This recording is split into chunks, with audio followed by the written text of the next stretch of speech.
According to Albert Breer, the Minnesota Vikings were upfront with Kirk Cousins in the fact that whether you were going to re-sign with the team or not, we are going to draft your successor in the first round, which evidently didn't sit well with Cousins and was one of the reasons why he ultimately left Minnesota in order to join the Atlanta Falcons, which I would say confirms what the majority of us Vikings fans have felt since 2019, the past 5 years, that infamous training camp battle for the QB2 job, Sean Mannion versus Kyle Sloter. One of these players is far and away better than the other. One of these players at least shows flashes of, okay, maybe there could be something there, versus the other guy who, quite frankly, doesn't look like he belongs on an NFL roster. At best, maybe a practice squad. So you would think this would be an open and shut case, but instead, the obvious player that should have gotten the job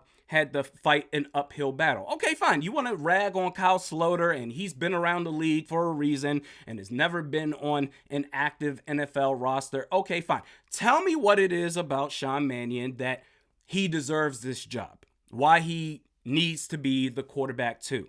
And you couldn't come up with one. In fact, the head coach, the former head coach, along with select members of the Minnesota Vikings media, local beat reporters that pushed this Sean Mannion propaganda in the 24 years that I've been following this team, that was the biggest insult to the intelligence of this fan base.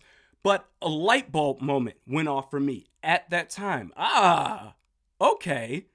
This isn't about who the best players are when it comes to the QB2 job. If Kirk Cousins has to go down, who's going to give this team the best chance to stay afloat?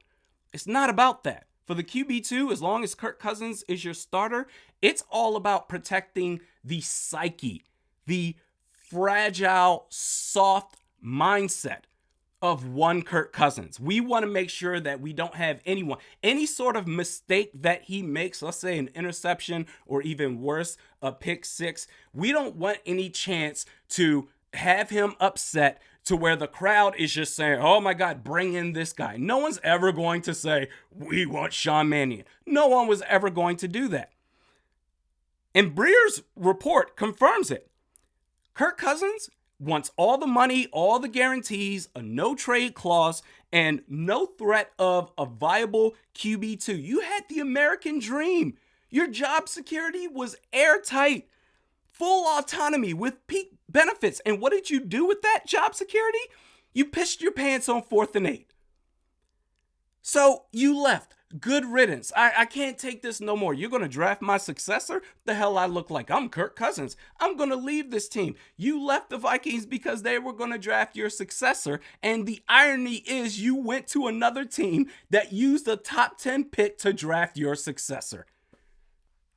The dude, as far as a football player, I know he takes injuries and he's been durable for the vast majority of his career, with the exception of last year tearing his Achilles, but the guy is not a leader at all. If you want to depend on him to lead you into battle, you've got another thing coming.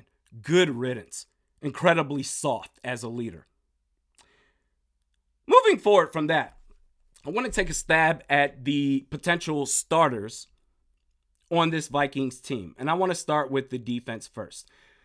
In the interior defensive line, the best you can do is pray. I think we're looking at a bad situation, even more so compared to last year. Harrison Phillips, he's good as a 3-4 DN, but not so much as a nose tackle. But considering what you have, the players available to you, Harrison Phillips gives you the best chance at nose tackle.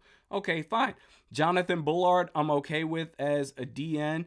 And then I don't want to see Jerry Tillery be a starter. On ESPN.com, they've projected him as a starter.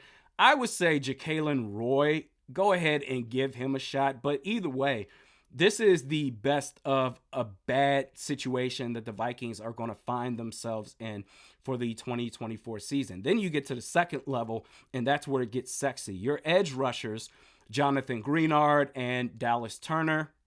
And the thing about this is, not only are they going to have a very good to maybe, that's a lot of pressure to put on Greenard, who's a good player and a rookie, but a very good to maybe, dare I say, borderline elite 1-2 punch in the edge rushing department. Not only are you going to have that, but the depth behind it is insane. The thing about having a very good pass rush, or even better, is not just you want to have two quality starters, but you need to have fresh legs. Depth is very important, and the Vikings have that. Andrew Van Ginkel, goodness, Patrick Jones II, Gabriel Murphy as well. He's an undrafted free agent. He's going to make the team and have a significant role his rookie year.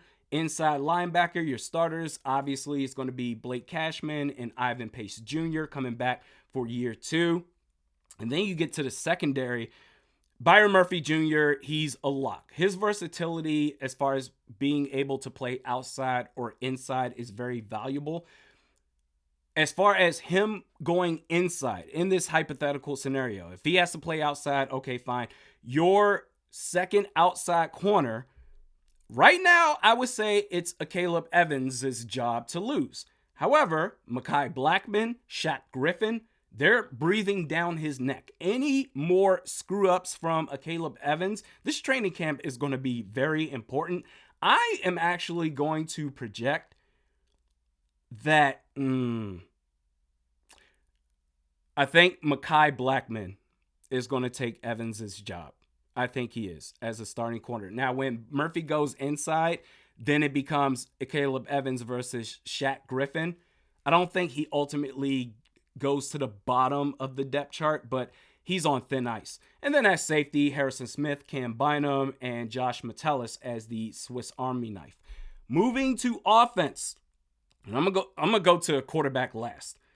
Your offensive line stays the same compared to last year, with the exception of left guard. They're not bringing back Dalton Reisner. Blake Brandel is going to be your new starting left guard, projecting that anyway. So the interior offensive line, which was already an issue, I think takes a bigger step back.